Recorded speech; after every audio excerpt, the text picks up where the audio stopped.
What's poppin', BSNians? So today I want to do something a little bit different. I want to talk about this woman right here. If you don't know, now you know. Glory, glory! Shout out to all my Kirk Franklin fans.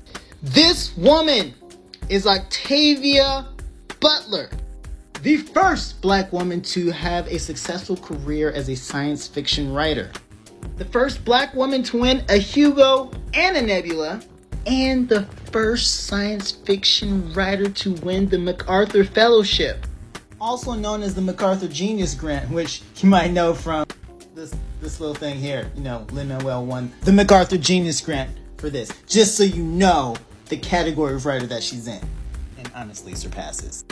And this wasn't that long ago. She won the Hugo and the Nebula in the 80s. She got her MacArthur Genius Grant in 1995. Yay, America. Personally, my favorite book of hers is this one, Parable of the Sower. It is a futuristic, dystopian situation.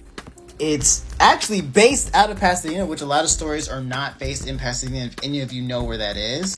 It's about this girl who lives in this community.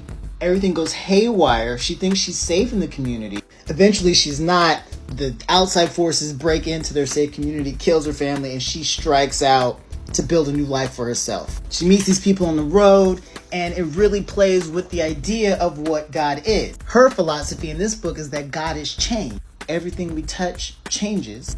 Everything we change changes us.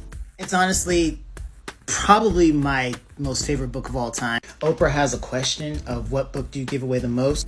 And it is this one. This is the book that I give away most. This is the one that I will gift more often than not. I recently finished this book by Octavia Kindred. Now, this is normally not a book that I would discuss, mostly because it does have to do with slavery. But in a time where conversation and nuance are at an all-time low, I felt it's important. Also, of course, this is one that they're making a TV show out of, so I want y'all to be in the know. The story of Kindred is this black girl, Dana, who keeps getting called back in time to rescue one of her ancestors. Problem is, because this is America, her ancestor's a white guy, and therein lies the conflict.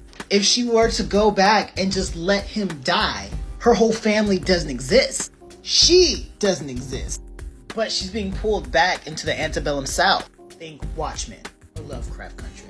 So he starts off as, he's a kid, he's relatively good. Saves him, and then she returns to her time. But each time she comes back, he's older. It's this huge back and forth, and it's an amazing conversation on how at this point we're all tied together, and hate only harms all of us. Racism only harms all of us, because deep down, we're kin.